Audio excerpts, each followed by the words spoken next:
محترم حضرات، السلام علیکم۔ امید ہے آپ سب خیریت سے ہوں گے۔ حضرت آدم علیہ السلام اور اللہ کا امتحان۔ حضرت آدم علیہ السلام پہلے انسان ہیں جن کو اللہ عز و جل نے دنیا میں بھیجا، اور سب سے پہلے نبی آپ ہیں۔ آپ کی اولاد ساری دنیا میں پھیلی، جس کا ذکر قرآن پاک میں 19 بار آیا ہے۔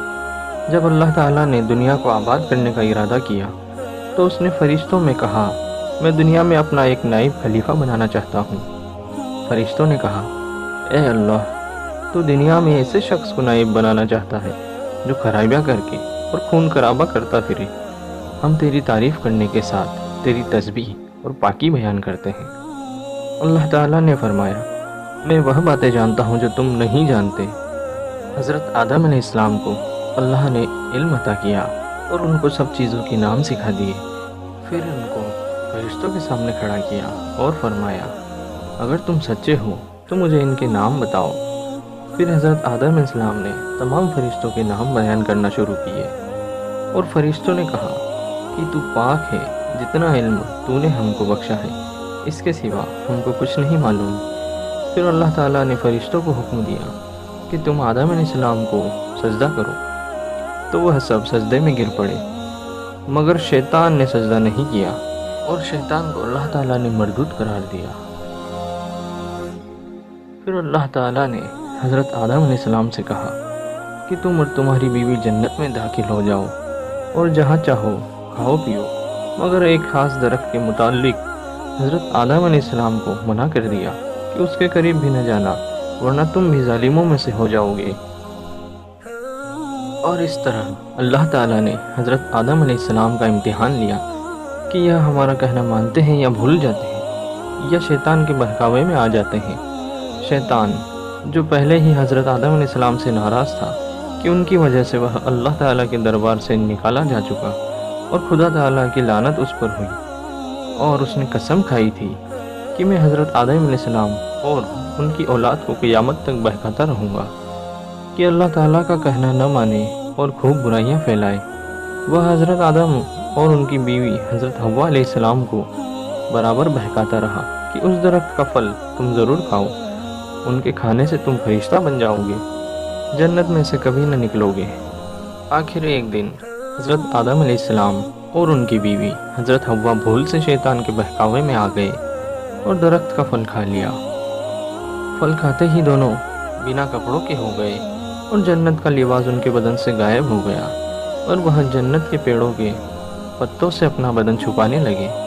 اللہ تعالیٰ نے حضرت آدم علیہ السلام سے کہا کہ ہم نے کہہ دیا تھا کہ اس درخت کے پاس بھی نہ جانا اور شیطان کے کہنے میں نہ آنا، وہ تمہارا دشمن ہے۔ تم اس کے کہنے میں آ گئے، اب تم اور حوا جنت میں سے چلے جاؤ اور دنیا میں جا کر رہو۔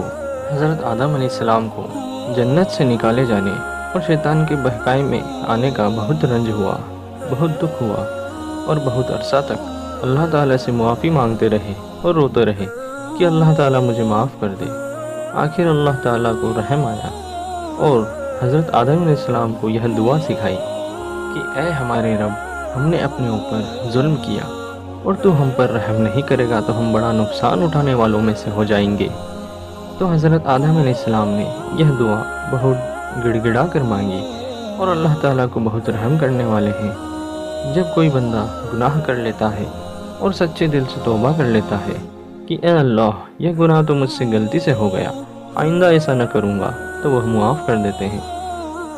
چنانچہ حضرت آدم علیہ السلام کو بھی اللہ تعالیٰ نے معاف کر دیا، اور یہ پھر کہا کہ تم اور تمہاری اولاد دنیا میں رہو، اور یہ بات یاد رکھو کہ جب میری طرف سے کوئی نبی علیہ السلام میری ہدایت لے کر تمہارے پاس آئے تو تم اس کا کہنا ماننا، جو میرے بھیجے ہوئے نبیوں میں سے ہوں گے۔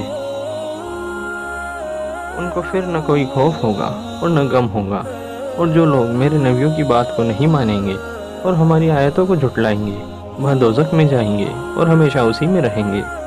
اس کے بعد حضرت آدم علیہ السلام اور حضرت حوا علیہ السلام دنیا میں رہنے لگے، خوب جی لگا کر اللہ کی عبادت کرتے، اور ان کی بہت اولاد ہوئی اور دنیا میں سب جگہ آباد ہوتی رہی۔